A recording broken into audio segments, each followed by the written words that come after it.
on paper, the demand for cybersecurity jobs technically has never been higher, and there are currently around 4.8 million unfilled cybersecurity positions globally. I'm sure you guys have seen the stat before. In the US alone, employers have posted over 500,000 cybersecurity job openings in the past 12 months, and that number is up 12% year over year, which is insane, by the way.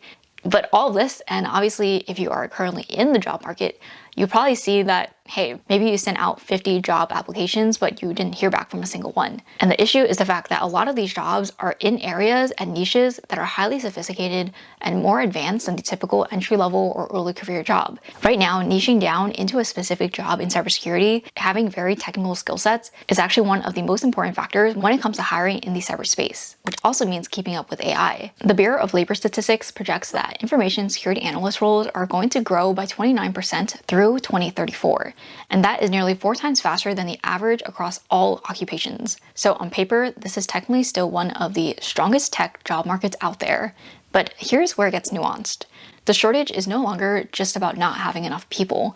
It's about not having people with the right skills. ISC2's most recent workforce study found that nearly 90% of organizations are reporting critical skills shortages, and the biggest gaps are specifically in cloud security and AI security.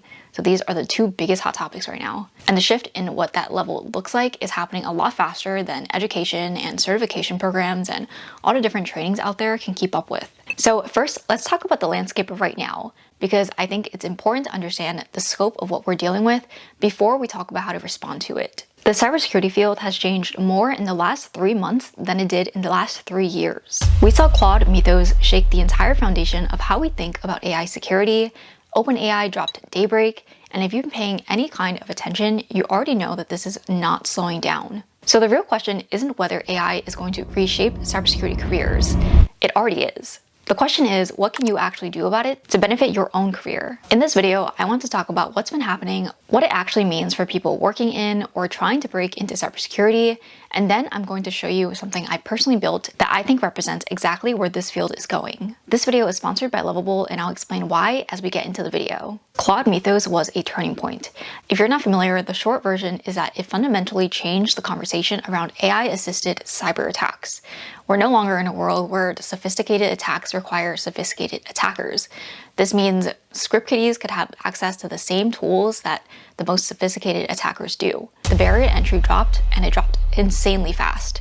And that has ripple effects across every layer of the security world. At the global level, organizations are rethinking their entire threat models, and the assumptions that security teams have been building on for the past decade are also being challenged, because AI is being used offensively in ways that are moving faster, more adaptive, and more convincing than the traditional attack vectors that we're used to seeing. We're also seeing AI-generated phishing that is nearly impossible to tell the difference from legitimate emails. And on top of all of this, at the personal and consumer level, the average person is also more exposed than they realized. Deepfakes are used in social engineering attacks, AI-crafted phishing calls. One of the biggest downsides is also the fact that privacy regulation has been trying to keep pace with technology and AI for years, and it's mostly been losing that race. So what's happening now is accelerating the gap between what's legally defined as data protection and what companies actually need to do to keep people's data safe. This is going to be a huge amount of work for people in governance, risk, and compliance, or GRC, but of course anything in the policy space takes a lot of time. So that is essentially the threat landscape right now. It's moving fast, and it's also affecting every layer of security, and it is absolutely going to affect your career if it isn't already. Nowadays, to keep up with AI-powered malware and AI-powered attacks, you also need machine speed detection and response, which is something that companies are still struggling to catch up with now. About 10% of cybersecurity job listings also specifically call out AI skills as a requirement. That number, obviously, just 2 years ago was almost at 0. So yes, there are millions of job openings, and at the same time, budget cuts and layoffs have been real, and hiring managers are also increasingly selective. This means that the companies that are hiring are looking for people who can close the skills gap and not just fill a generalist role, which is something that you especially need to keep in mind if you're currently in the job market. Okay, so with all this, here's what I actually think this means for people in cybersecurity and for anyone trying to build a career in tech right now. The ones who actually pull ahead in the next 12 months are not just going to be the ones who understand AI threats. Obviously, understanding threats is the baseline, But the people who are going to be truly valuable, hired, promoted, and noticed in the roles that they're doing are the ones that can actually build with AI too. And this is obviously not just a cybersecurity thing. A recent survey from NACE found that more than 1/3 of entry-level jobs now require AI skills, and that number has nearly tripled since just last year. So over half of the job postings requiring AI skills are outside of IT and computer science entirely. Basically, AI fluency is becoming a baseline expectation across the board, and in cybersecurity specifically, being able to build something with AI is quickly becoming a real differentiator on resumes. AI fluency is basically being able to take a problem, turn it into a working tool, and then putting it in front of other people. And thanks to where AI-assisted development is right now, it is genuinely accessible to people who have never written a line of code professionally. So think about the kinds of tools that would actually be useful in your day-to-day work. For example, a threat intelligence dashboard that pulls from your specific sources and surfaces what your team actually cares about. Or maybe a phishing simulation tracker, or even a custom compliance checklist that maps to the specific frameworks that your company uses or follows on an annual basis, or even something like a vulnerability scoring tool that is tailored to your work environment. These are not just fantasy projects, and back then they would probably take months, years to build, but now there's something that you can build today without a development background and by using tools that exist right now, and that's where Lovable comes in. And that is why I wanted to show you this rather than just talk about it. If you're looking for a way to make yourself stand out in the job market, this is a skill you want to focus on. So I want to walk you through something I actually built, and I'm not going to tell you I opened Lovable, typed one sentence, and had a finished product in 30 seconds. But what did happen is that I identified a real problem I dealt with constantly. Career changers and people who are trying to break into cybersecurity ask me the same questions over and over again. Where do I start?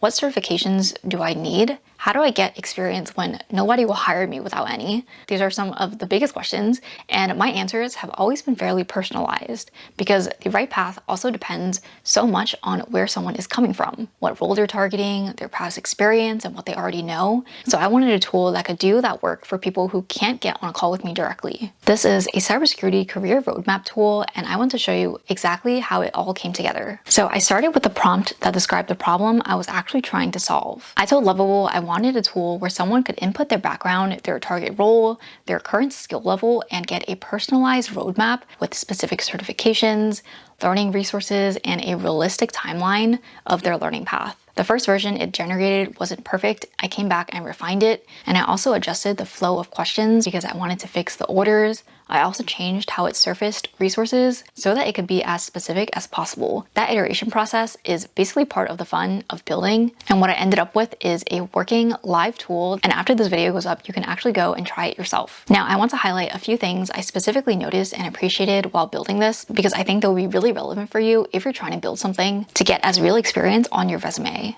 The first tier is payments. I did add a paid tier that unlocks deeper coaching one-on-one, and Lovable handled that entire setup. I didn't wire Stripe, I didn't configure any webhooks, and I also didn't go down a rabbit hole researching international tax compliance. And for anyone out there who's running something solo, this is definitely something that is game-changing because all of that happens for you in the back end. The second is that this is not a static page, it stores user data and it actually functions like a product. And that's because Lovable gives you a real back end and not just a pretty front end UX UI design that disappears when someone closes the browser. The third thing, and this is the one I feel most strongly about as someone who talks to a cybersecurity audience, is the security posture, essentially securing your website. Lovable is SOC 2 and ISO compliant and runs automated scanning on the platform. Obviously, as someone working in cyber, I'm not going to recommend a tool to my community that I haven't thought about specifically on the cybersecurity front. So if you've been worried about building something using AI, but having it not be secure, this is definitely the tool to start with. And then beyond those things, the mobile experience is also solid, which matters because a lot of people who find my roadmap tool are probably going to be using it on their phone.